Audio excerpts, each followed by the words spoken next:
Assalamualaikum warahmatullahi wabarakatuh. Saya Cikgu Hajah Nur Haidah binti Ramli dari Sekolah Ugama Beribi Gadong Petang. Cikgu akan menyambung pembelajaran kita ni dalam subjek muamalat iaitu ijab dan qabul.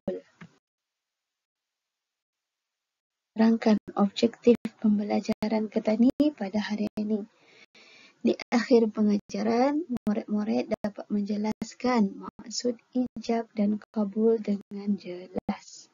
Jadi, murid-murid dapat tahu apa arti ijab, apa arti qabul.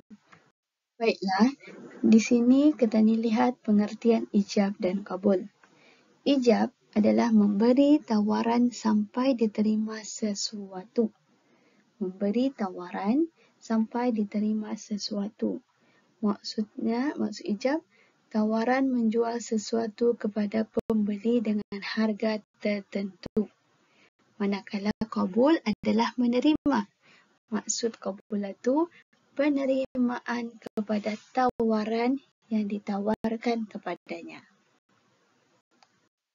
Ijab qabul adalah tawaran dan penerimaan. Ijab, tawaran, qabul adalah penerimaan. Ucapan pertama iaitu daripada si penjual ataupun si pembeli dipanggil ijab.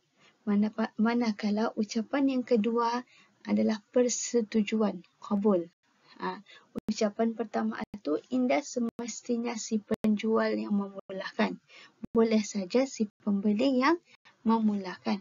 Jadi itu dipanggil ijab.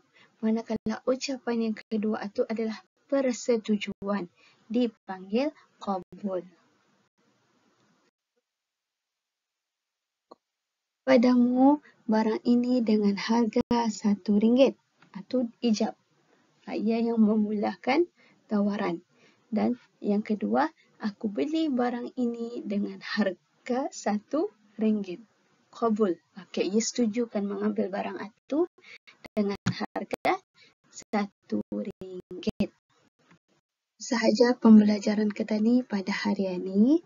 Jadi cikgu akan mengulang sedikit supaya kita ni mencapai objektif pembelajaran kita ni iaitu murid-murid dapat mengetahui maksud ijab dan qabul dengan jelas.